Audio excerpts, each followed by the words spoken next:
대월지족은 도대체 누구였을까요?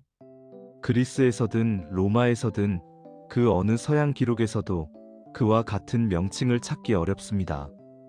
그런데 어쩌면 이는 이들이 서양에 알려지지 않았기 때문일 수도 있습니다. 실제로 그리스와 로마의 저술가들은 월지족에 대해서는 알고 있었지만 이들을 다른 명칭으로 인식했습니다.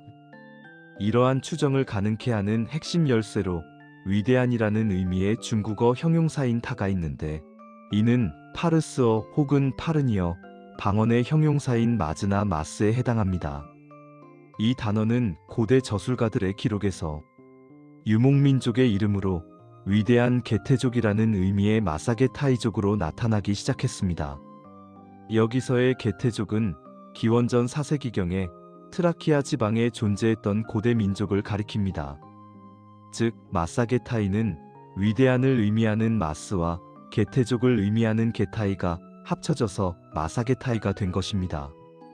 따라서 그리스인과 로마인은 월지족을 알고는 있었으나 변형된 형태의 명칭으로만 그들을 인식했다고 할 수 있습니다.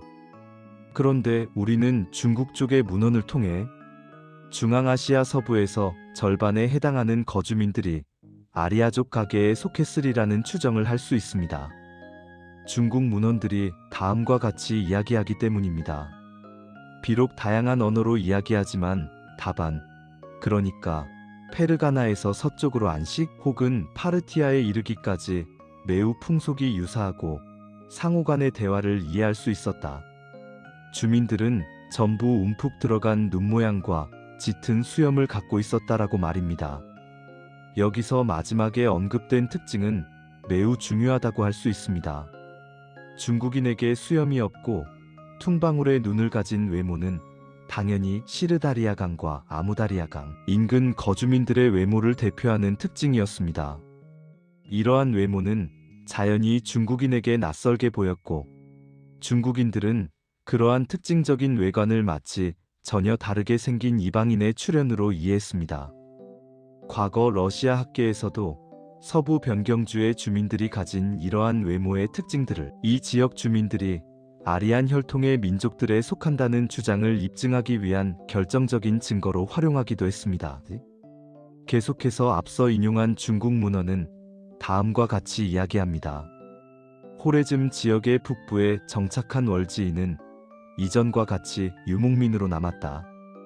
그들은 자신들의 가축과 함께 여기저기로 이동했다.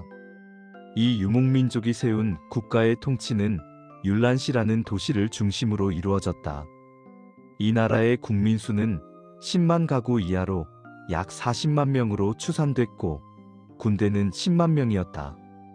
토양과 기후, 물품, 풍속과 화폐는 안식, 그러니까 파르티아인들과 유사했다고 말입니다. 이와 같은 기록은 아무다리아강 우한과 관련이 있습니다.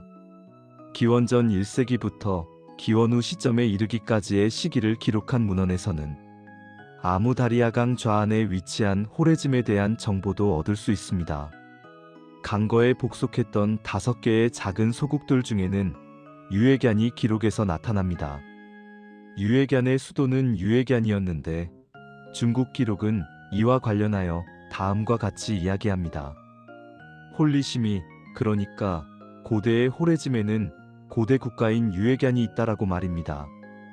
이를 보면 유에간은 아무다리아강 좌안을 점유하고 있었던 것으로 보입니다. 그런데 유에간시는 우르겐치 같은 여타의 다른 도시들과는 관련성이 전혀 없어 보이는데, 아무다리아강이 호레즘 지역을 두 갈래로 나누었기에 이 두 지역은 서로 별개의 공간이었기 때문입니다. 그리고 후대의 역사에서도 아무다리아강이 나눈 두 지역의 역사는 자주 이러한 상황을 반복했습니다. 그런데 후한서는 당시에 다음과 같은 사실도 이야기합니다. 100년이 조금 더 지난 후 월지인이 대하의 땅을 침략했다. 쿠샨조, 그러니까 기원 전후부터 5세기까지 중앙아시아와 인도 북부에 존재했던 쿠샨 왕조의 제후인 쿠줄라 카드피세스가 다른 4명의 제후를 제압하고 자신의 국가를 쿠샨으로 선포했다. 그는 안식 혹은 파르티아를 공격하기 시작했고, 가오프 혹은 카불을 정복했다. 그리고 그는 푸두, 그러니까 아프간족과 기빈족을 멸했고 그들의 땅을 손에 넣었다. 쿠줄라 카드피세스가 죽은 후 그의 아들 얀가오츠젠이 왕위를 계승하여 인도를 정복했다. 그는 자신의 지휘관 중 한 명에게 그곳의 통치를 맡겼다. 이때부터 월지인은 강하고 부유한 근거지가 생겼다라고 말입니다. 후한서의 이러한 기록을 보면 유에견인이 월지족에게로 떠났음을 추정할 수 있습니다. 그리고 월지족에 관해서 중국의 북방왕 조사는 기원 후 5세기에 있었던 일을 다음과 같이 이야기하고 있습니다. 대월지의 지배자는 율란시라는 도시에 본거지를 두고 있다. 이곳은 푸디시로부터 서쪽으로 다하에로부터 14,500리 떨어져 있다. 대월지는 북쪽으로 서기 5세기부터 6세기까지 중국 북방에서 강성했던 유연족과 인접함에 따라 자주 그들로부터 침략을 당했다. 그래서 후에 대월지의 군주는 자신의 궁전을 서쪽의 볼로 혹은 아마도 오늘날의 이란 북부에 있는 니샤푸르로 옮겼는데 이곳은 푸디시에서 2100리 떨어진 지역이었다.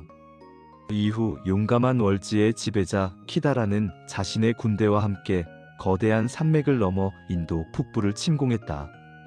키다라는 인도 북부의 간다라를 포함하여 인도 북부에 위치한 5개국을 정복했다고 말합니다.